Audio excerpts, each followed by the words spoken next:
Good afternoon, and thank you all for coming out to today's webinar. We begin today with some words from our new academic chair for the BHTM program, Michael Tarnowski. Thank you for joining us, Michael.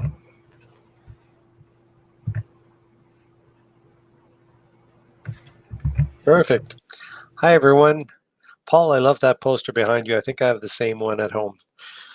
Thank you very much, folks. Appreciate the invite and very happy and proud to be here. The BHTM is very close to my heart, even though I'm just coming back to the School of Hospitality.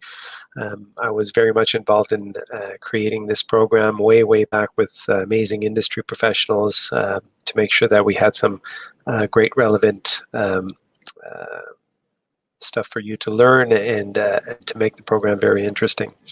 I just wanted to welcome everyone, thank everyone for the opportunity to say a few words. In the last couple of days, I've had the pleasure of attending the Tourism Industry Association of Canada annual meeting. It was full of very positive insight on what our industry is going to be faced with in the future. I know we're all going through a little bit of a challenge right now, which is requiring us to pivot and learn different ways of doing things. But the future is very bright for young industry professionals. There was talk about a vacuum that's kind of being created now with the limited number of positions that's out there right now. So they're saying that when the industry comes back alive, once this COVID pandemic passes us, there is going to be a vacuum and all kinds of opportunities for young professionals in the industry. So it's very exciting. We're at a really interesting time. So congratulations to all, and I'm looking forward to listening to your speakers today. One is a very dear friend of mine, Elias. I look forward to hearing that as well. So all the best to you. Thank you for having me, and congratulations, and keep up the good work.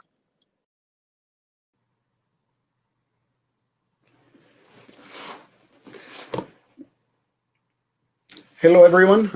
First of all, I would like to thank you for inviting me. I was very excited when I received the invitation from Paul asking me to be part of this webinar and share my journey of how I found and followed my true calling or my true passion, which is teaching hospitality business management.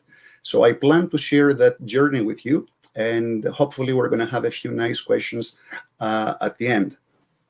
The title of the webinar made me think of, first of all, why do we call something our true calling, our true passion, and we don't call it something else?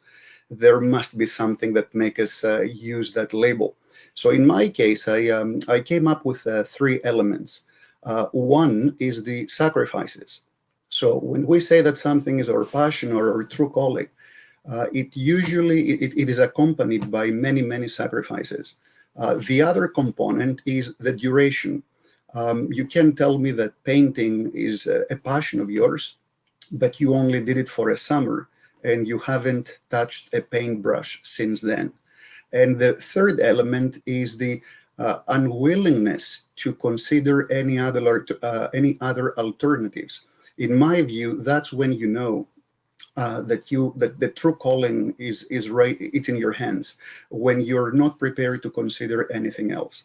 So I'm going to start with those 3 elements, and I'm going to finish with those 3 elements, which is sacrifices, duration, and unwillingness to consider anything else. So I'm going to go back to my high school years when I was trying to find what is right for me. And I always had the approach that you need to define the final destination. You need to know where you're going. And that can help you to make decisions along the way that will bring you closer to your goal.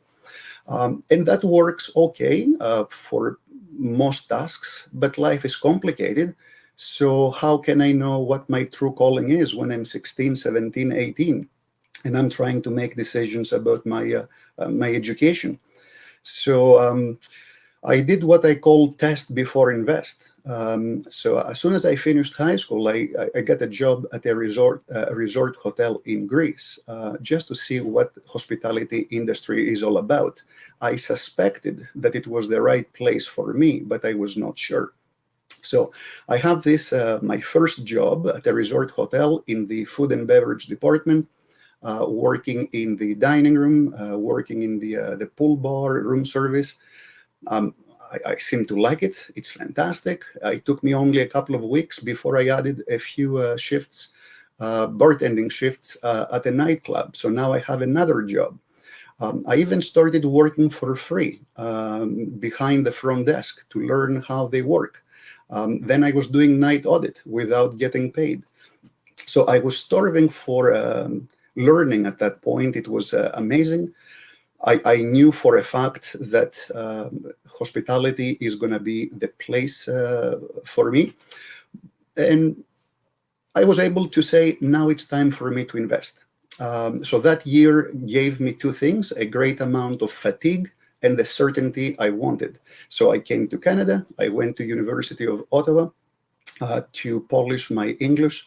It was a full-time course. I also got a job at Lord Elgin Hotel, working in the F&B department. Again, banquets, room service, dining room. It's what I knew. It was wonderful. But that was not enough. I was starving for, I realized that food and beverage at that point had become what I really wanted to do. So I remember going around the city to major banquet venues, and I added my name on the list they have, where they call it's casual employment, when the venue doesn't have enough manpower within to deliver an event, and they have a list of people they call. So my name was on quite a few lists: Delta, Crown Plaza, the Shaw Center. Back then it was called Congress Center. So any opportunity I could find to get more experience in food and beverage, I wouldn't say no. Through my connections, I started getting calls for catering gigs. We have a wedding. Would you like to participate? I would say sure. We have a catering event at the XYZ embassy. Would you like to be part of that? Sure. So at that point, it was not a matter of hospitality. It was more of a food and beverage. Food and beverage at that point had become my passion. And I had big dreams for F&B. I wasn't just looking for a job in a restaurant. I was looking for maybe running a huge operation in Las Vegas with multiple food and beverage units, or maybe run a chain of restaurants, like a national chain, maybe an international gig. Who knows? I had big dreams.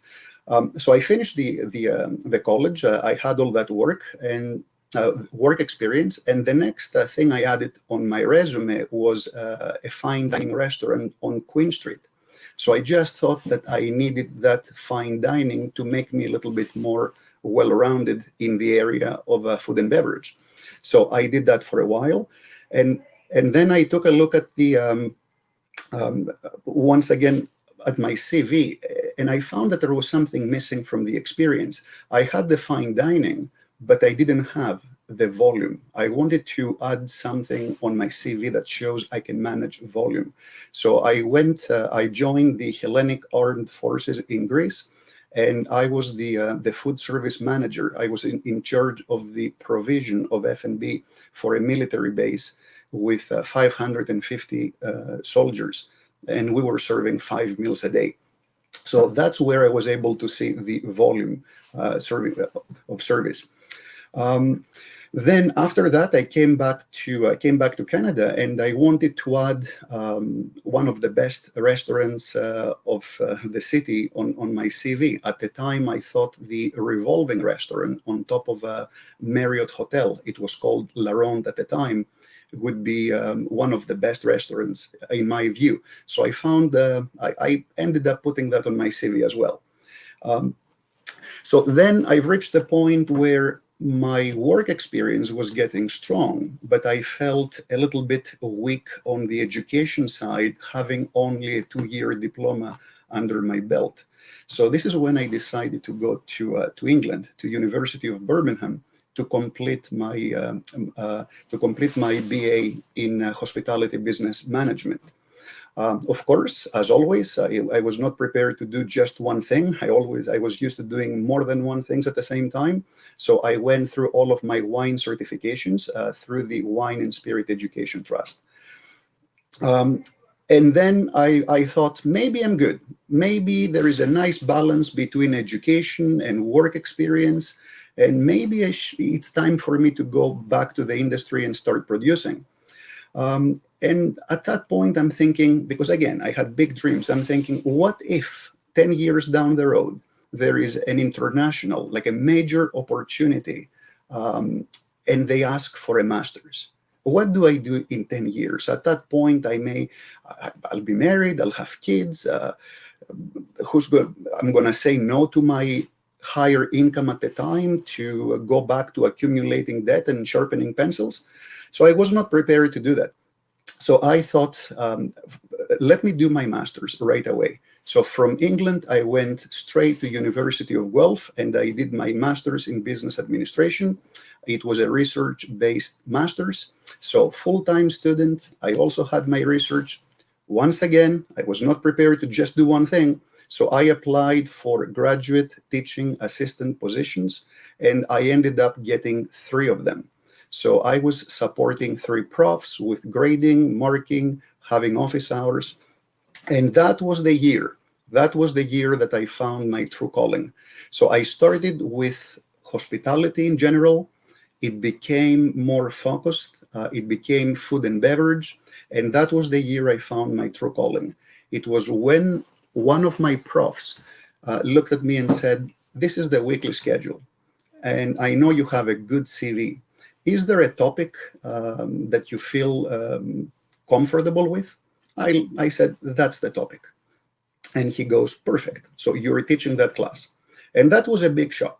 This is when somebody tells me, now we need you to be educator. Up until that point, I had seen hospitality as a guest, as an employee, as a supervisor, as a manager, as a student, but never as an educator. So I said, challenge accepted. I prepared for that class. I went, I delivered the class, and I remember at the end of the 2-hour period, I had mixed feelings. On one hand, I thought, I've heard the click sound in my mind. I thought, that's exactly what it is that I want to do. It is teaching. Teaching is what I want to do. At this, I also started for a brief second questioning myself. I got angry with myself as to why I didn't see that before. I'm thinking, it was right there. How come you never saw that? I even thought that maybe I wasted my time because I thought I was starting from scratch. And then, thankfully, the rational part of the brain showed up and said, if you want to teach hospitality business management, then working in that industry and studying it was not a waste of time. So I finished my master's, and now I'm starting to focusing on my teaching. That's my destination. How can I go to that destination, which is teaching? I only have 2 hours of teaching on my CV. I don't think that's a solid CV in terms of teaching. So what I did, I came back to Ottawa, and I got a job at a hotel in West End just to pay the bills. And I went and I also got a position as a part-time instructor in the foreign languages department of the Ottawa Carleton District and School Board. So I was teaching Greek as a second language. So I thought, that's perfect. I can show some teaching on my CV.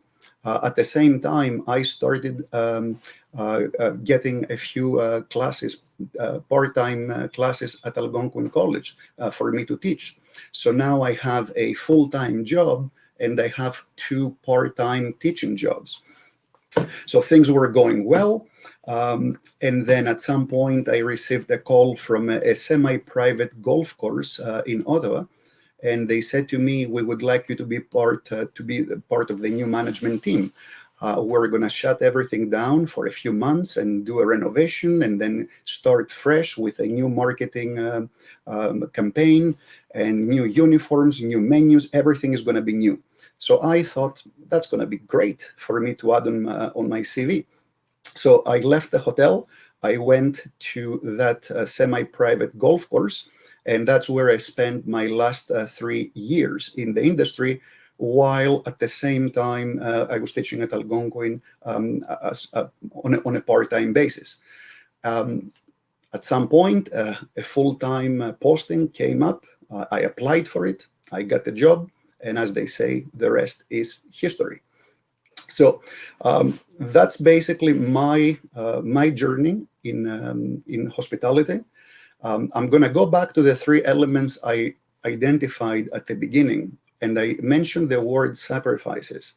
So you're going to say to me, what are the sacrifices you were talking about that you think they're directly relevant to that definition of true calling? Well, I started thinking about all the sacrifices I had made over the years to follow my true calling. Well, time away from family and friends, time away from your hometown, the rent that you pay, the tuition fees that you pay, accumulating debt in general, airline tickets you pay to go and see your family whenever you can. And I remember my last sacrifices just before I left the industry to go into teaching.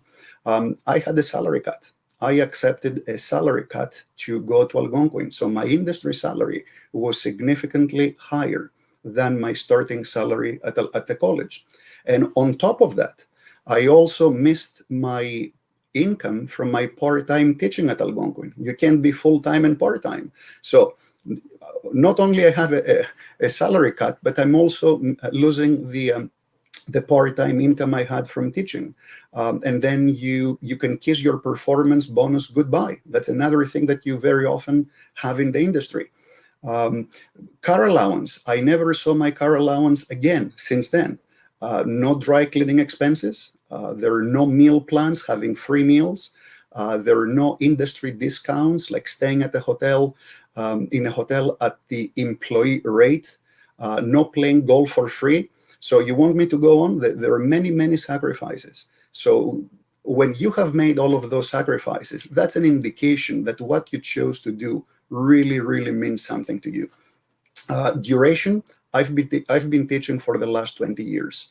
So I can say with confidence that it is not just a hobby or something that I just enjoy doing. I think it is a true passion, a true calling. And how do I know that this is my true calling? Well, I'm not even prepared to consider anything else. You can come and say, Ilya, we have a job opportunity that pays twice as much compared to what you make now. Can we talk? And I'm going to say to you, well, no, I don't have time to listen to your story. I have a class to teach in a few minutes. So I will not even consider doing anything else. That's how I know I found my true calling. So my advice to you is that push yourself, try to do more than one things at the same time if you can. Look for part-time jobs, volunteering, any gig you can get just to get more experience. And the other advice I have, and I followed that in my career, I didn't stay too long in many positions, in most of my positions, 2-3 years, not longer than that. And I find that when you're 100% engaged in the job, in what you do, you don't need a lot of time to learn the job. Most of the learning happens the first few years. So you can go around the block once, go around the block twice. Well, you should be able to have an idea of what the neighborhood looks like. So if you learn 90% of the job in the first 2-3 years, why would you spend more time trying to learn the remaining 10? So most of the learning happens in the beginning. And the last advice I have for you, which worked very well for me, when you stop learning, get out. Because if you stay where you are and you're not learning, you are there for the paycheck and for the comfort level that you have developed. When you stop learning, get out. That's my advice. So that's my journey. I hope I was able to provide an insight, at least what worked for me. I can only speak for myself. And I would love to receive any questions. that you may have. Thank you so much. Anyone who wants to ask Professor Giannakopoulos a question, please write so in the comments to the side of your screen. First off question, you talked about sacrifice. What do you miss most about working in the food and beverage industry? What do you miss the most? I would say I miss the action, the rush, especially in food and beverage, when you have prepared for something, and then all of a sudden you open the doors and you have 800 people coming in to celebrate, let's say, New Year's Eve. It's the rush, the action, the buzz. I have to say I miss that. Perfect, great answer. Another question we had was, do you feel the need for schooling within the hospitality industry will grow? Absolutely. I think that the hospitality industry is recognized as an area that you can have a career. So we may not need a lot of schooling for entry-level positions, but the higher level positions, yes, we need it now, and I think it will continue to grow. We have a question in the comments. How did you decide on Geulph and Burmingham University to further your education? They seem like opposite ends of the schooling spectrum, all the way in England and then back here in Canada. The University of Birmingham, I mean, both of them had a very good reputation. So the University of Birmingham had a very good reputation for their hospitality management program, and they also had a very good soccer team that I wanted to join. and then Guelph, then I started doing my research for an academic institution in Canada, because I was planning to come back, that has a good reputation in hospitality. And I saw Guelph. So Guelph, I think it was animal science and hospitality. These were the two categories that were coming up. So they had a very good reputation for those two things. Excellent. Well, I don't think we can leave anyone hanging. Did you make the Birmingham soccer team? I did. And but the irony is I only played 5 games, and then I had to quit the team, because in England they take their soccer extremely seriously. So for one soccer game, I had to sacrifice an entire day, and I was not prepared to compromise my studying. Excellent. Well, I think all of us students who have had you appreciate that you chose us over soccer. Well, I want to thank you, Elias, for joining us. It's been a great journey, and to hear your story was very helpful. It was a pleasure. Thank you for having me.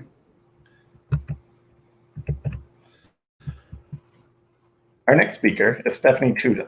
After school, Stephanie found herself working in the restaurant industry. She worked multiple roles in the front of house she also pursued her passion of photography. Passion led her to start a wedding photography business that grew quite a positive reputation. With her experience attending weddings as a photographer, as well as dealing with clients and their needs, she decided to start her own wedding planning company. She now runs 2 businesses and looks forward to sharing her journey in starting her own companies and challenges and rewards that she experiences. Welcome, Stephanie, and thank you for joining us. Hi, thank you so much for having me and for that introduction. I'm so happy to be here.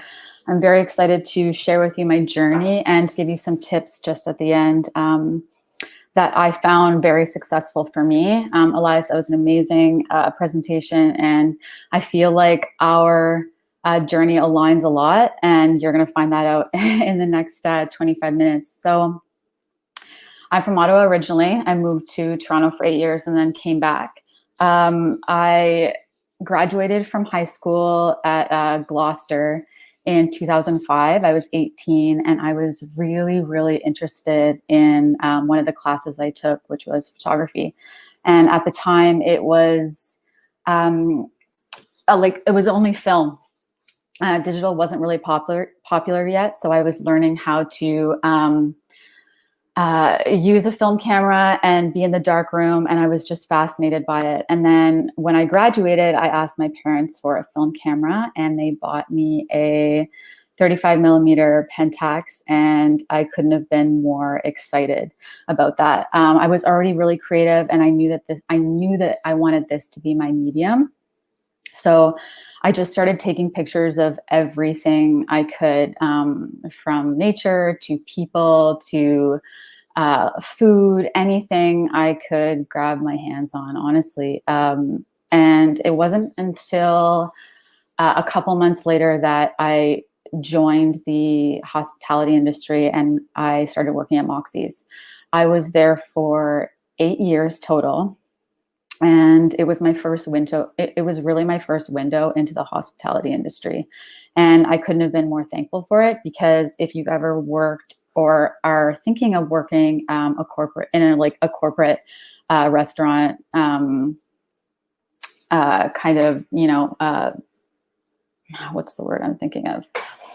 If you're thinking of working in like a corporate environment restaurant, it's the best thing you can do other than fine dining, because the level of service that you get and experience is like, you can't get it anywhere else. I really think that.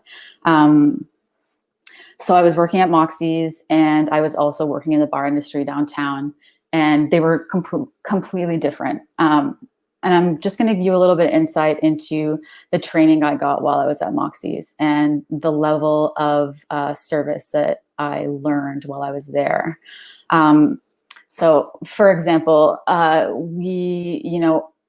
started off as a hostess, and then I went to a server, and then I went to bartend, and then I went to manage, and so I tried all of the different parts of working in a restaurant. So what we learned, as soon as a guest comes in the door, you have to greet them within 30 seconds. You bring them to a table, and as a server, I had to greet them within 30 seconds, even if I couldn't hit the table. They had to have drinks within 3 minutes. These are just sort of level standards that Moxie's had, which was phenomenal. If it was a lunch service, they had to have their food within 12 minutes. If it was dinner service, they had to have their food within 15 minutes. And if it was longer than those ticket times, you had to have a manager hit the table to see if everything was okay, see if we can get them something to make sure that their experience was still phenomenal. If they wanted to have something that wasn't on the menu, yes, absolutely. Well, like the motto for Moxie's was, the answer is yes. What's the question? So if it was within our means to do it for them, we would. And if they say they had food that they didn't like, we would take their food away, give them something to snack on while they were waiting for another meal. If they didn't like that meal, we would make sure we take care of it. And then we would take care of their entire bill. It was situational depending on what it was. But the point is, what I learned was that you don't just take care of the issue, you sort of go above and beyond so that their level of experience is just amazing. And so, yeah, that was my first window into the hospitality industry, and I absolutely loved it. And while I was there, I had all these beautiful women around me at my sort of like disposal for taking pictures. And so I just practiced using them, and they all wanted to have their pictures taken. So it worked out really, really well for me. So while I was in the hospitality industry, I was learning to take photos of people and basically anything I could. At first I was doing it for nothing. I would just practice. And you have to remember, I'm 33 now. So when I was in my 20s, it was early 2000s, and it was very much a cash industry. So people were just throwing money at you. It wasn't pay for one drink at a time with a credit card or debit card and tip that 10%, 15% or 20%. People didn't really care. So I was making a lot of money doing that, and that money was going towards buying my equipment. So at first I was using a film camera and learning that way. I bought a Hasselblad, I bought a Leica. I was using all formats, medium format, and it was amazing. But I also wanted to start learning digital because it was becoming more popular. So I had the means to buy all this equipment and teach myself everything. And actually, once I bought my first camera, it was a Nikon D. I honestly can't even remember. I took a night course at Algonquin to learn how to use it, because it's completely different than using a film camera. And that was amazing. It was the fundamentals of how to use it, which was awesome. And from there, I just continued learning and practicing. And eventually I started charging people, but it wasn't very much. So it was like $100 here, $200 there. It wasn't until maybe like a year or two into me really practicing that I got my first big commission. And that was a huge win for me. I had a really good friend who wanted to open a bar downtown called Junction. And I'm not sure what it's called now, but this is when he first came up with the concept of doing this kind of like cool hipster bar. And he asked me to do all the artwork for it. And he gave me $1,000 to do it. And I was like, oh my gosh, like this is it. This is the first time I'm making like a really big amount of money. I feel like I've made it. And I hadn't even really started a website. I hadn't done anything yet. And I was starting, I just felt like this is my first big win. And I was really starting to, create my business. And I was so excited. So that was, I was 18 when I entered the hospitality industry. It was about 2 years later when, 2 or 3 years later, for my birthday, no, it was my 23rd birthday, I really wanted to go to New York City to start taking pictures. I had the travel bug. I had gone to Australia before that. And I really wanted to, do documentary photography there and just experience the culinary world in New York. And I actually happened to have a friend who worked for Porter Airlines at the time. And she ended up getting me, she took us round trip to New York for $90, I think. And I was like over the moon. And then we ended up staying with one of her friends who she introduced me to, who ended up being a longtime friend named Tony Garcia. And so we stayed with him. He was living in Battery Park City at the time, and he had just finished working on the set of Julie and Julia, because he was the marketing director for the Cordon Bleu there. And they were working directly with that movie for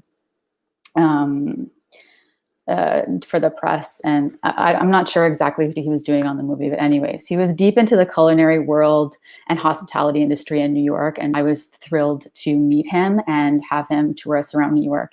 And he treated New York City like it was his house, and he was showing us around his house. So we didn't feel like tourists. He was treating it like we were New Yorkers. And that was my first experience with New York City. And he took us breakfast, lunch, and dinner to all the best places. And so I got to experience this New York City world of amazing food and amazing service and really cool ideas of like how different restaurants, what their service was like, and the different elements they put into their restaurants, and I just I fell in love, and I felt like New York City was very unapologetic with, I felt like I could be myself unapologetically, especially as an artist. And this was the first time I felt like real inspiration. So I would go back and forth for the next 2 years and bring my girlfriends, and I would take pictures of them on rooftops in Soho, in subway stations on our way to Brooklyn, in laundry mats. It was just very, very inspiring. And if you have a chance to go to New York, I highly recommend it. After this pandemic, it is one of the best places you can be. So that was my first experience with getting inspiration. And while I was doing that, I was sort of honing in on what I really wanted to take pictures of, which was beautiful women in cool places. And I decided that I really wanted to work for Vogue magazine. And I thought, I can't live in New York permanently because it was too expensive. And even though I was making a lot of money, I was spending it faster than I was making it, and I didn't have anything saved. And just to be an international student, you need to spend $30,000 even before you actually pay for your tuition. So I decided to apply to Ryerson in Toronto, and then try to get my foot in the door working as a photographer for Ford Models. And Ford Models at the time was the biggest model company that you could possibly work for in North America. And after I actually got into, after I got into the school, I moved, and Ford Models didn't exist anymore. It just like became no more. I don't know what happened, but so that dream sort of like died right there. Even I still wanted to work for Vogue, but that sort of like window into like, you know, like that first stepping stone into that industry was not there. So I had to regroup. Anyways, so I'm 25. I've just moved to Toronto. I get a job working at Grace O'Malley's. So it's like a pub in the middle of downtown. And I'm working, I end up getting a job working at the Shangri-La Hotel, which was another like huge green light for me, because where I thought my level of service working at Moxie's was like really, really high in that like the corporate world, it just leveled up 1,000,000%. There were so many things that I didn't know and needed to learn when I started to work at the Shang. And the first thing they taught us was that you always have to treat everybody who comes into your establishment like they're coming into your home. They're a guest, they're not a customer. So, and you need to create that humble experience. So it doesn't matter if it's a millionaire coming in or, you know, a bum off the street, like you treat them the exact same. And I thought that was phenomenal. There was also, I was doing so much training that I had never had before. I was doing sommelier wine training. Shangri-La is known for their tea collection, their lobby lounge. So there's 50 different teas that they sell from all over the world. So we were getting tea sommelier training as well. And then on top of that, I was getting champagne like service training, and I was getting verbiage training. Like I had no idea that was something that still happened. And I'm so glad it did, because the way I speak to my customers, it just shows like just a sophistication. So I'll give you a prime example. I used to say yeah, and now I say yes. I used to say, if someone asked for something, I'd say no problem. Well, if you say no problem, then you're insinuating that there is a problem in the first place. So you don't ever say no problem. You say yes, certainly, absolutely. Or if someone says thank you, you say my pleasure. So it was just things like that. And I've carried that throughout my entire, life so far. And I thought that was extremely valuable. There was another, I'm just going to tell you a story about working at the Shang, where we actually had Walmart come in, like all the CEOs of Walmart come stay with us for about a week. I guess they do an executive conference once a year, and they choose somewhere different every year. And the year I was working there, it was at the Shangri-La Hotel. And this just goes to show the level of service that the Shangri-La provided. There was one person who was allergic to orchids, and orchids were all over the hotel. And so they took all the orchids out and they put in different flowers that this gentleman wasn't allergic to. They asked for all the locks to be changed on the floor that they were staying at, that they were staying in, and they did all of that. It was just really high level security. And it's crazy because you wouldn't have even known that they were staying there in the first place. We weren't allowed to say that Walmart was staying with us. We had to call them Maple Leaf. But all these billionaires who were coming for this week, you would never know that they had this much money. They were all coming in wearing just like Wrangler jeans and a t-shirt. It was awesome to see that sort of humility. And, even though they have this much money, they don't need to show it, which I think was really cool. So I'm working at the Shangri-La, I'm working at Gracie's on weekends, and then I'm going to Ryerson for fine art film photography. And it was in one of my classes that I hated. It was my web development class.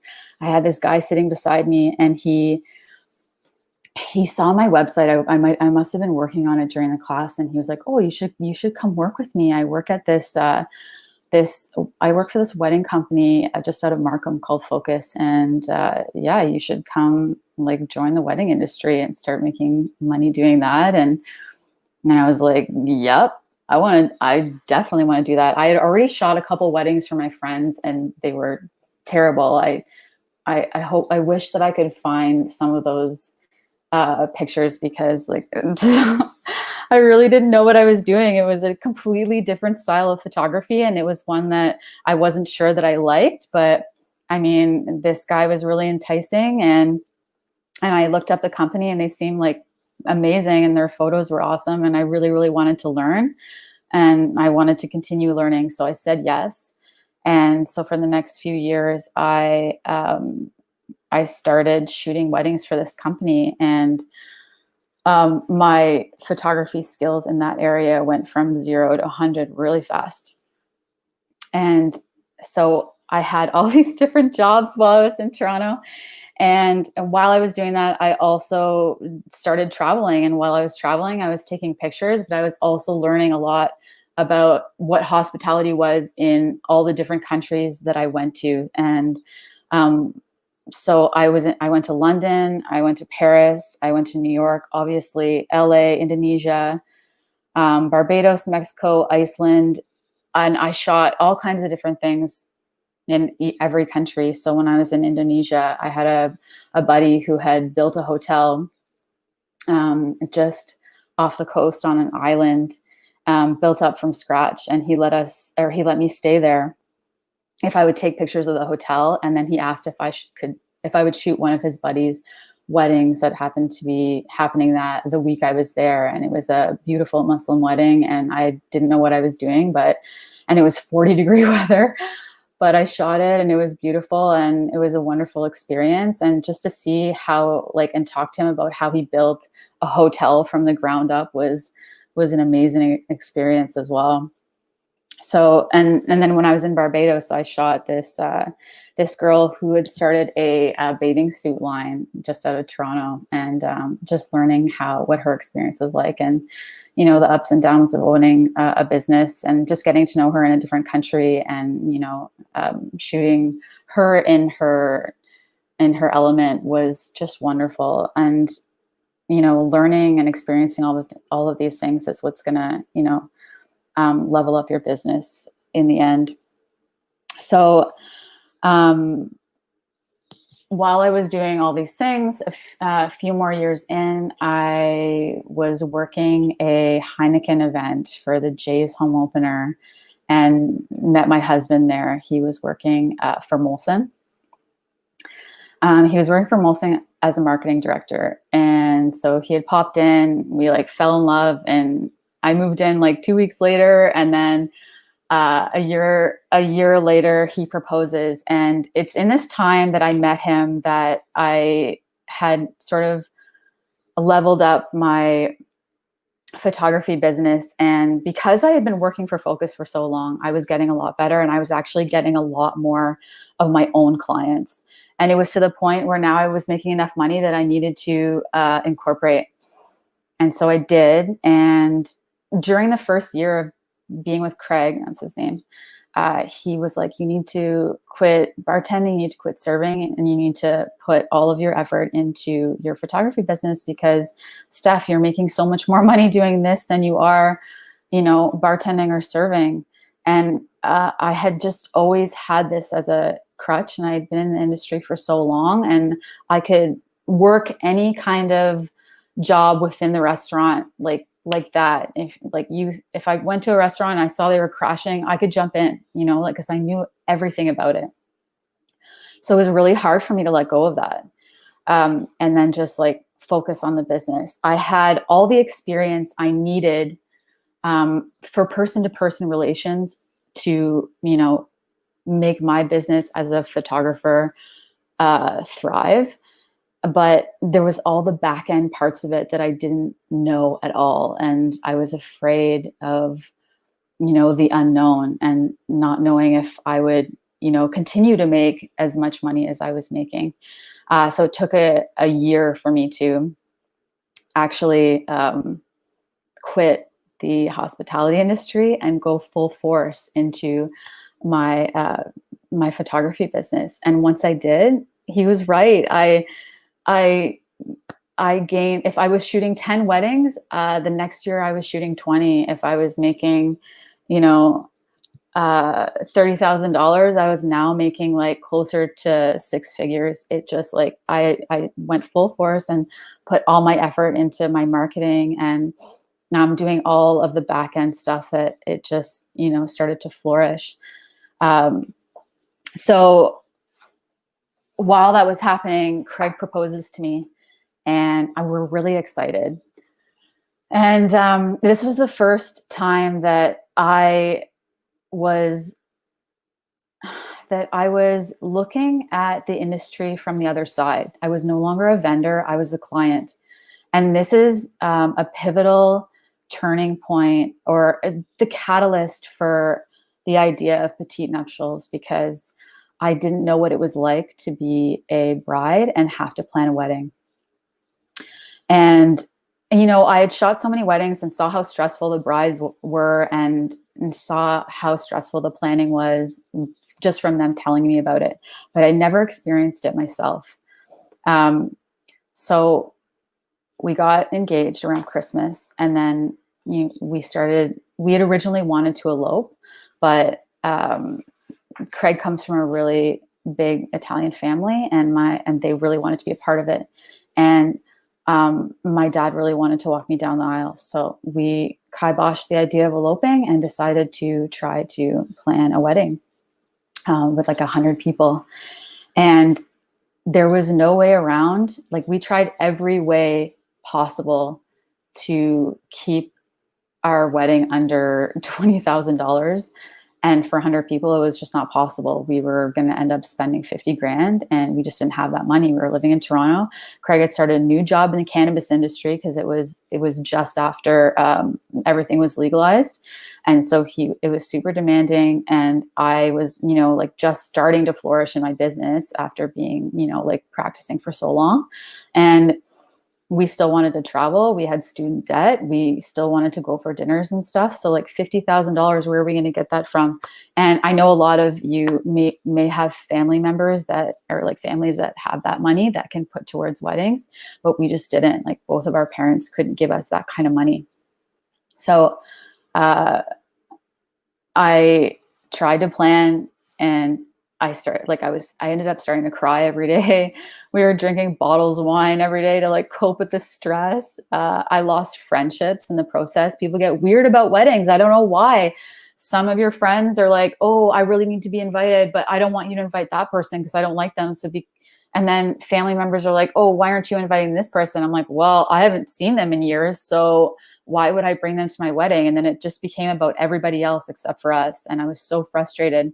So after 3 months of trying to plan this wedding that we didn't really want to do, we stopped everything. We were just like, nope, we're going to do it our way. So we decided to find a little hotel in Niagara-on-the-Lake, and just invite our immediate family. And we got married in the backyard there, and we had a sparkling toast. And then after that, we had a 3-course meal with wine pairing, and then we wine toured the rest of the day. We spent less than $10,000, and it was a phenomenal experience. So it was after that I was like, okay, this all doesn't make sense. There's this weird gap in the industry. Like, there needs to be some kind of company that provides, a low-cost wedding, but something really beautiful. And to me, being on the vendor side, I know how expensive it is to hire just even a photographer. I mean, the amount of money that I charge, it's a lot. I mean, you could buy a used car for the amount of money that I charge for weddings, because there's a lot that goes into it. So I get it. But also the industry puts this insane standard on what a wedding should look like, that once you become a bride or a groom, you're looking at all these Instagram accounts and you're like, holy shit, like I need to have like thousands of florals here, and I need to have this big and beautiful cake, and I need to I have to have all these things, or else I might feel embarrassed if it's not that, beautiful of a wedding. So I was searching around the industry to see if there was a company like this, and there wasn't. And so Craig and I, we were on our way up to Sault Ste. Marie, which is where his family's from. And we were snowballing back and forth ideas about, creating a company like this.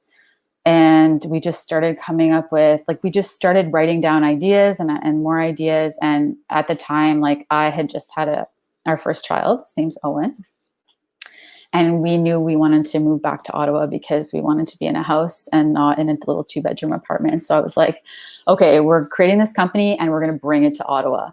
And this was a year before before COVID even happened. So what the target audience I had was millennials like me, who don't have a lot of money and whose families don't have a lot of money, and who, want to, whatever money they do have, they want to put it towards, paying off student debt, or, traveling, or starting a family, or buying a house, the things that are really important. Who wants to spend $50,000 for one day? People take out loans for their wedding. It's crazy. And I mean, I'm not knocking on people who want to do that and have the money. I think that's amazing. And I love shooting beautiful weddings. Don't get me wrong. But there are many, many people out there who can't afford it and still deserve something beautiful. So we moved back to Ottawa, and I put the idea on the back burner for a little bit because Craig was on paternity leave. He hadn't found a job yet. And I was just sort of, we were just sort of getting our bearings, coming back to Ottawa and settling in. And he ended up getting a job right before COVID hit. And then COVID hits, and we're like, whoa, this was this was massive. I went from supposed to be shooting 20 weddings that year to this year to shooting 4. Everyone else ended up moving to 2021. And who knows if that's even going to happen. They might end up going to 2022. So I was losing at least $60,000 of business that I normally would have. And so we didn't know what to do. I went on CERB, and I started seeing that a lot of people obviously had to cancel their weddings because we were in lockdown. And I was like, holy shit, this is an opportunity. This is the time for me to launch this business. People need this. People need this right now, because there are a lot of people who had planned these big weddings and they lost all their deposits, and deposits for anything in the wedding industry are a lot. You're paying $5,000-$6,000 for your venue. You're dropping thousands of dollars for your florals. You're dropping money for photography, and they're losing all this money, and they still want to get married. There's so many people who want to get married because they want to start having kids, and it's very important to them that they, are married before they have children. I totally understand that. So I scrambled. I was like, I got to do this now. If I don't try now, it might, not be as successful as it would be if I wasn't doing it at this time. So so I had a buddy that I had worked with at Moxie's, who took over the Grand Hotel in Carleton Place. And I took a drive down there, and I pitched to him the idea of petite nuptials, throwing micro weddings and putting together an entire package so that people just had to grab their outfit and grab their rings, grab their marriage license, and show up, and it was going to be beautiful. So sort of like a Vegas style wedding, but extremely elegant and gorgeous, and a level of experience that they wouldn't get necessarily going to Vegas, having a shotgun wedding. And when I showed up, they had just still been in lockdown, so that they had turned the the ballroom into a gym for themselves, and like it just like it wasn't open. So he had like sort of made it into his house, and I sat down with him and I pitched him the idea, and he was like, "Yep, let's do it." This guy was a yes guy, and I love working with people like that who are just like, "Okay, let's go, let's make it happen." So I scrambled within 2 weeks. I had gotten my master business license. I had created the website, and I used photos from like other weddings. I used all the best photos I could to show what I thought to give an idea of what it would look like. I found all of my vendors. I know a lot of people in the industry. I just have, because I've been in the hospitality industry for a long time. So I built my team of, so like, who did I find? I found a baker. I found my florist. I found an officiant. That was amazing. And I found a coordinator, like a day of coordinator. And then I also, and then I had Steve. So I had the hotel. And if I hadn't partnered with him, it wouldn't have worked, because there were so many pieces that I like for the startup that I couldn't afford. So things like insurance, a liquor license, all the chairs, a bridal suite, the option to dine afterwards if they wanted to outdoors, because indoors wasn't possible at this time.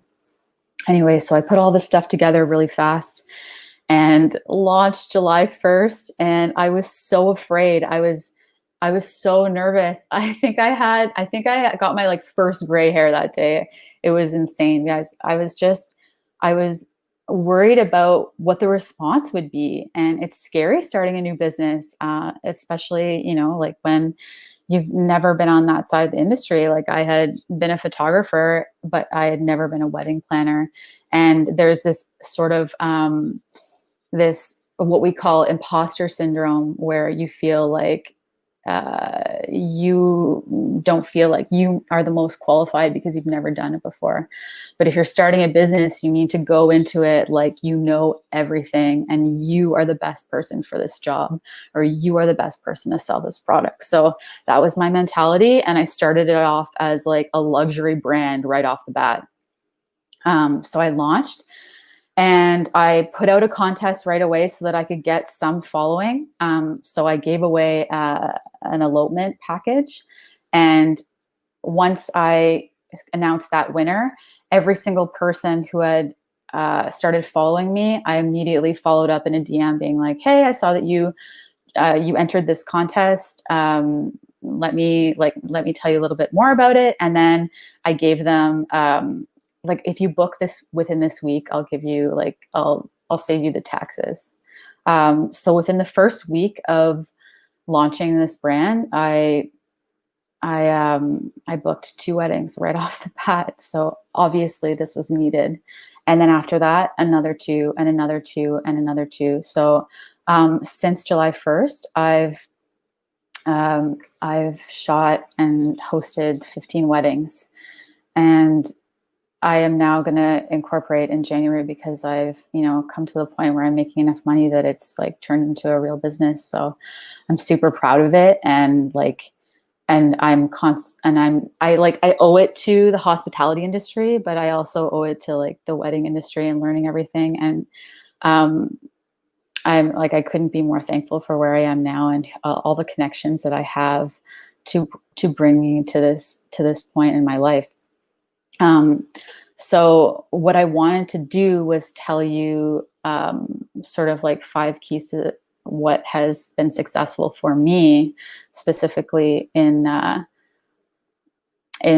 launching this brand. And the first and foremost is client experience. Client experience is one of the most important, because I'm going to give you a prime example in the restaurant industry. You could have the best food possible. You could have the best food and the coolest and hippest restaurant in the city, but if you give a shitty experience, nobody's going to go back. They're going to remember that it was a bad experience, and they're going to tell 10 of their friends that it was a bad experience. So that is really, really, really important.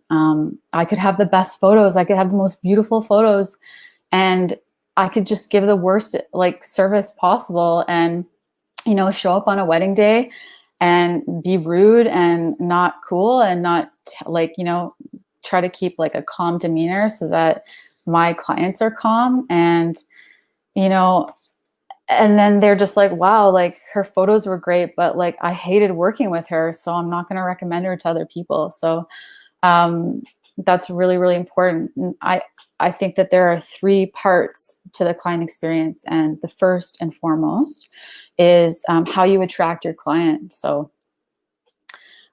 we live in a visual culture. That's just how it is. Instagram is like number 1. So you have to have a beautiful Instagram platform. You have to attract people by creating a beautiful online presence. How many times are we scrolling through Instagram and we're looking at, you know, thousands and thousands of photos, and we see them for like a millisecond. You have almost less than a second to attract your first client, for them to actually read whatever you've written underneath. You could say so much about your company and how amazing it is, but if they don't get to you first by that beautiful image, then, you know, you're not going to move forward. So your Instagram and your Facebook presence has to be like on point. Throwing contests, those like I said before, I threw a contest and that gained some following. And I want to say off the bat that it doesn't matter how many followers you have. Like, I'm already going to incorporate my business and I don't even have 400 followers. So don't get hell bent on getting 10,000 or 20,000 followers. Your success is not measured by how many followers you have. Okay. That's really, really important. And I know we live in a world right now that's all about comparison, and you need to remember that, you know, just because this person is this successful and has this many, or, you know, just because this person has this many followers and they look like they're successful, it doesn't necessarily mean they are. And that might make you feel bad by, you know, following people like that. So I highly recommend not, you know, basing your success on that at all. I think it's a really good idea to join Facebook groups where you can talk about your service. And this is kind of a slippery slope because people who are on Facebook in Facebook groups always want a massive deal. Like the company that I have, like, we're already giving weddings for so cheap, and they just want them for even cheaper. So, I mean, like, putting your presence out on Facebook is a great idea. I think doing ads is better than necessarily joining groups, but I mean, like, join them anyway and see like if you get any attraction from those. Social media is like free, so it's your tool, and I get like 90% of my clients from Instagram. So that's really important for me right off the bat. The second part is, okay, so you've now attracted someone from your Instagram page, and now in your link in your bio, they're going to go to your website. Well, your website has to be on point as well. It has to be visually pleasing, but it also has to be really, really easy to navigate. You need to make sure that you have to pretend that everyone who's coming onto your page has never been on the internet before, and make it very easy for them to go through your website and then like find your contact afterwards. So what we call it, or what my business coach calls it, is the buyer's journey. So you need to take them on this beautiful buyer's journey. If you have, say, a picture, and then you've talked a little bit about, you know, your company, and then at the end you scroll down and there's nothing there. There's nothing for them to click on. There's nothing for them to scroll to. That's a miss. So that's something that we could talk about for days in another subject. But having a great website is very, very important. So now they've found your Instagram, and they've gone to your link in your bio, and they've come to your website, and now they've gone to your contact, and now they've written you an email. What are you going to do? Well, for me, I answer my emails as fast as humanly possible. They'll like business coaches will say within 24 hours. I try to do it within like hours. You could do 12 hours. If someone's emailing me at 10 o'clock at night and I'm ready to go to bed, I'll email them in the morning. That's the only exception. But 99% of the people who I email back will thank me in their next email being like, thanks for getting back to me so quickly, because people want answers right away. And you better believe that they are not just emailing you, they're emailing other people at the same time, trying to see where they can get like the best service. So if you are emailing them first, like you have the best chance of selling yourself in whatever business that you've created. What else do I have here? Okay, so they've emailed me back, and now I've asked them to have a FaceTime call. In your emails and in your FaceTime calls with your clients, what you really want to do, and what I do, is try to answer all of the questions before they have a chance to ask them. You need to be the leader of the conversation. So when I talk to my client, my Petite Nuptials clients, I'm giving them insight into what they already know. So everything that's included in the package, plus what's going to happen afterwards. What's the pricing like? If they do want to book, how are they going to get all that information? Well, I've created a client portal where they're going to have documents, and they're going to have a beautiful bridal guide that I'm creating right now. And then I'm going to go through what it's going to be like on the day of, so that they have like all their expectations are met, plus we exceed them. And then I'm going to have someone call them the night before to make sure they know what the run through is of the day. So they're not coming into it like, oh my God, what am I going to do? Like, where do I put the rings? Like, what room do I go to when I get there? You know what I mean? So they're like completely prepared. I think that's something that's really important too. And you know, the one thing that I took from working at Moxie's was their motto, and it was, the answer is yes, what's the question? And I always lived by that in all of my experience and service. So I always try to say yes to them if they ask for something that is not part of the package, but is within my means to give them. That's just leveling up. And that's part of the client experience that they're not going to forget, you know, oh, well, this wasn't in the package, but she gave it to me anyway. And like, she provided this service that wasn't part of it. And I think that's amazing. And I love that. And I'm always going to remember that. And then, so the first part is how you catch your client, and then it's the experience, and then how are you going to continue that relationship? So, for the restaurant industry, for example, you are always going to invite them back, you know, and you're going to remember their names. And when they do come back, you're going to be like, hey, Joe, so nice to see you. You want that table that you're always sitting in? Oh, and you're going to order those wings this time? Sweet. Awesome. Like, you've not only invited them back, but they've come back, and you know their name, and you know what they like to eat, and you know where they're going to sit, and you've just created a regular for life. So in my industry, what I do in photography, for example, is I send them sneak peeks of the photos, and then I send them a beautiful client gallery. And then a couple months down the road, I send them a gift. And the gift is usually a beautiful linen box that has a bunch of photos in it, and maybe a USB stick that has all their photos on them, so that they remember me. Or sometimes I'll send them a gift card to like have a discount on their family shoot afterwards. So all the weddings that I've shot in the past 4 months, I am sending them all Christmas gifts of framed photos, like from IKEA, as a nice gesture. And that's leveling up your service. You know what I mean? So that's very, very important. Yeah. So number 2 is building amazing working relationships. And you do that in the hospitality industry all the time. You're building relationships with the people you work with, and you're building relationships with your clients or your guests. In my industry, for me, working for Petite Nuptials, it's all my vendors. I always keep them well informed on everything. I pay them on time. I promote them. I praise them. I hire people. I hired people that I thought had as good of work ethic as me, if not better. You always want to hire people who you think can do your job better than you, or who know more than you.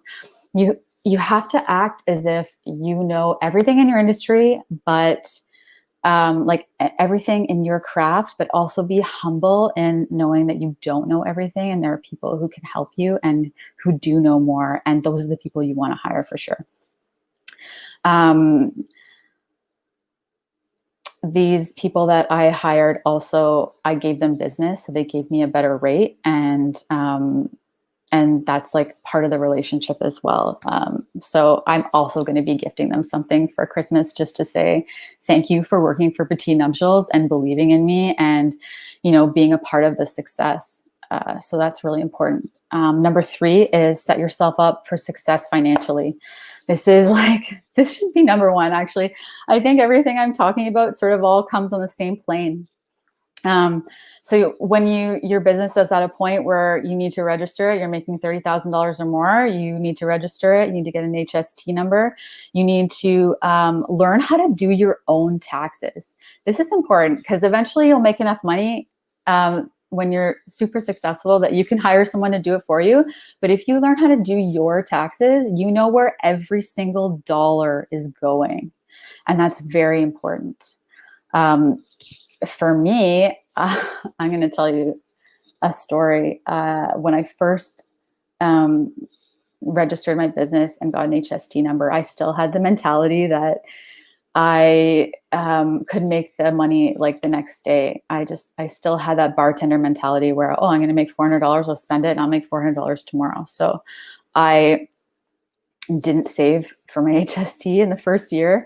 I didn't save for my taxes, because you need to do that when you're your own business owner. You no longer get a T4 where they've pampered you and they do it for you, and all you need to do is submit it. You need to do all this work for yourself.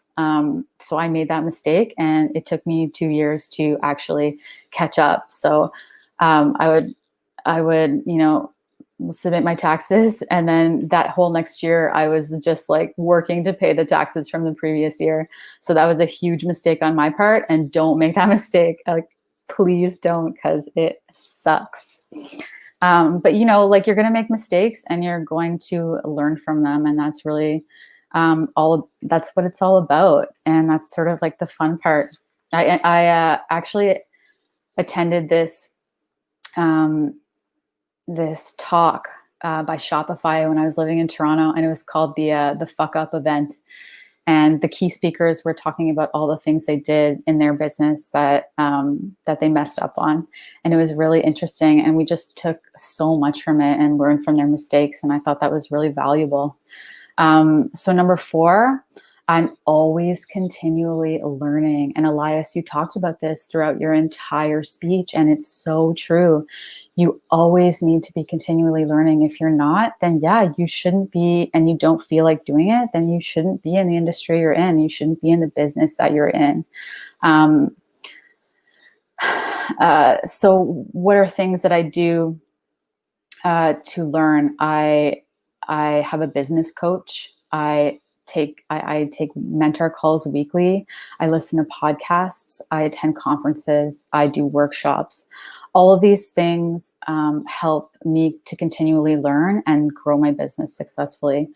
So that's very, very important. When I was living in Toronto, when I first started my company as a photographer, I wasn't doing any of that. I didn't know that I should be doing it. So if you can get a head start and, learn everything you can, it's so, so valuable.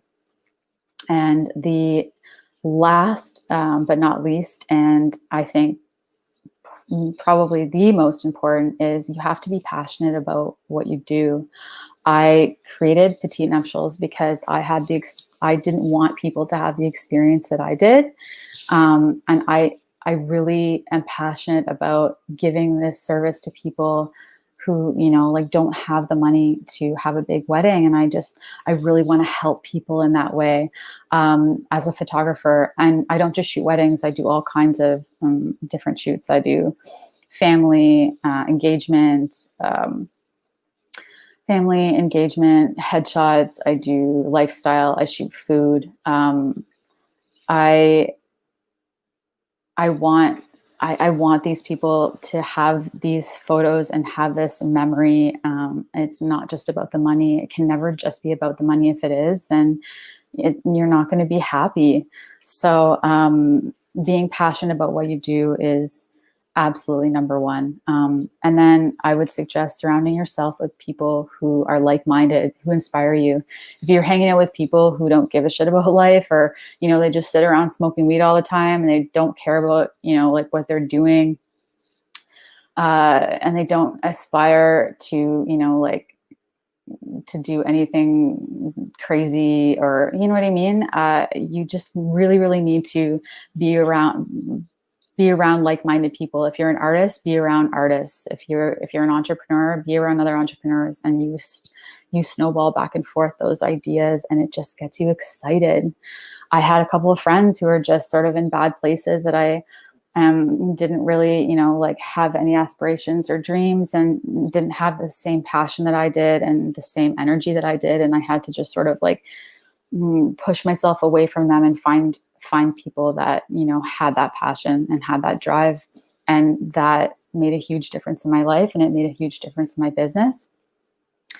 And it helped with my business and self-development, which was really important. So I'll leave you with a little story that sort of like ties everything in. When I was 8 years old, I was at the YMCA away camp, and our camp counselor had us do a little exercise where we wrote down on little Post-its the words "I can," "I will," "I'll try," and "I can't" on different Post-it notes. And then we went out into the forest and we dug a hole, and then she made us crumple up the "I can't" and throw it in the hole that we dug, and then we buried it. And then she said, "I can't now doesn't exist. You've taken it out of your life, and the only things that it survived by are I can, I will, and I'll try." And that has stuck with me forever. You are your own limit. Like, you are your own limitation. So if you don't believe that you can do something, you're not going to do it. And if you believe that you can, then you will, and you'll try. And it's honestly something that I've lived by, and it's, you know, been something that has made me successful in my life. So I hope that you enjoyed listening to this story. I know it was long, and there's like so much more information I could give you. Like I said, you're always continually learning. So I thank you for the opportunity to be here. I do hope you took notes and you were able to get something from this. So thank you again for having me on, and I'd love to answer any questions you have. Thanks, Stephanie. That was a great talk, and I'm sure a lot of our professors, if they're listening and tuned in, will be glad, because you reinforced a lot of the things they're teaching us with the exception to service and making service so important and a focal point of any industry. Awesome. I know one question we have is that you mentioned the unknown being scary. You mentioned being scared a number of times. Yeah. How did you face those fears and conquer them? Oof. You just have to get rid of the idea of what if, you know what I mean? And if you just dive into it, then and even if you're not successful, at least you tried, you know what I mean? And I think that's really, really important, because you're just going to sit there with regret for so long, and until you actually dive in, what's the harm in trying, especially if the cost is not super high in the beginning, your hard costs or your startup costs aren't too crazy, and you have the means to do it, just go for it. And like I said, being around people who inspire you are going to help you get there. My husband, he's such a supporter of everything I do. And if he wasn't, then I don't know if I would have, had the had the balls to go ahead with it. You know what I mean? So that's like a perfect example of being around people who are like-minded, and, you know, getting rid of the idea that you can't do it, and like the possibility of, like, you know, like having that regret of not. Absolutely. I think I can feel your positivity from here. You just ooze positivity, and it's so refreshing. And great. Thanks. I never talked to like in a setting like this, so I'm sorry if I was all over the place, but, you know. All right, your energy comes out huge, and we're happy to have it. Awesome. Another question is, in a high-stress world of the wedding day and frustrated clients and stressed out clients, how do you deal with that stress and able to keep calm and centered? So, like in terms of petite nuptials, or just like in general? Both businesses you had. I assume wedding photography people are trying to get in, and we need this shot, and we need to do it now. Yeah, Well, I would say that the wedding day is one of the highest stress days for anybody in their life. So having a really calm demeanor and already going into it knowing what I need to do, like I'm the one who's leading the day, so I don't give them the opportunity to ask me what they need to be doing. I'm telling them in like the calmest way possible and chillest way. Like, okay, this is like, you have 2 minutes and we're going to start these photos and then these photos. And then you have this amount of time and then we're going to head over to the ceremony space. So I don't give them the opportunity to be afraid of like what's happening in the next couple minutes or the next half hour. Like I said, what I do is I prepare them as much as I can. And then the day of, I'm leading it so well and in such a calm way that they're, you know, taking on my vibe. And that goes for any industry that you're working in. The restaurant industry is a perfect example. If you have a manager who's in a really bad mood, that energy is going to vibrate throughout the entire floor and everybody's going to be in a bad mood because of it. You know what I mean? So it's really, really, really important to have that, you know, happy, but like calm demeanor. Do you have that demeanor naturally, or was it learned? If someone's anxious, can they learn how to be calm? I think if you met anybody who knows me, I'm a very chilled person and I don't even smoke weed. Perfect. I believe we have a question from someone who is watching. Cool. It says, since COVID, you said all your weddings have been planned by packages. Do you still allow guests to customize those packages? Absolutely. They are allowed to customize for sure. So like there's the initial package, and if they want to add guests on top, they can at a cost. So this is just an example. If you say there's 20 people that are allowed, and that's like part of the package, but if they want to add, say, like 20 or 30 people extra, they can at a cost of $20 per person. If they want to add more florals, they can at a cost that I've created for whatever they want. So say if they want to bring bridesmaids on, like I can provide that for them. And say if they wanted to even have it in a different place other than what I've chosen for them, they can do that as well. If they want, like, I mean, every couple months I come up with a different design, a different idea, like a different concept. And if they're not into that concept and want to do their own thing, they absolutely can. So we just try to make it as easy as possible and like the best experience possible for these couples. Sounds like it goes back to that Moxie's thing of the answer is yes, what's the question? Absolutely. Yeah. Perfect. Well, I think that's all the questions we have. I'd like to thank you, Stephanie, for joining us. I know I learned a lot, and I'm really impressed with the 15 weddings during COVID time. Congratulations on your business, and I hope Thank you very much. Success. I'd also like to thank Professor Elias Giannakopoulos for joining us today. Both of you shared your stories, and we couldn't be happier. Special thank you to Isabella Granati for handling all the technical aspects of this webinar. I'd love to thank everyone who joined us today. Have a good evening and a great night. Take care.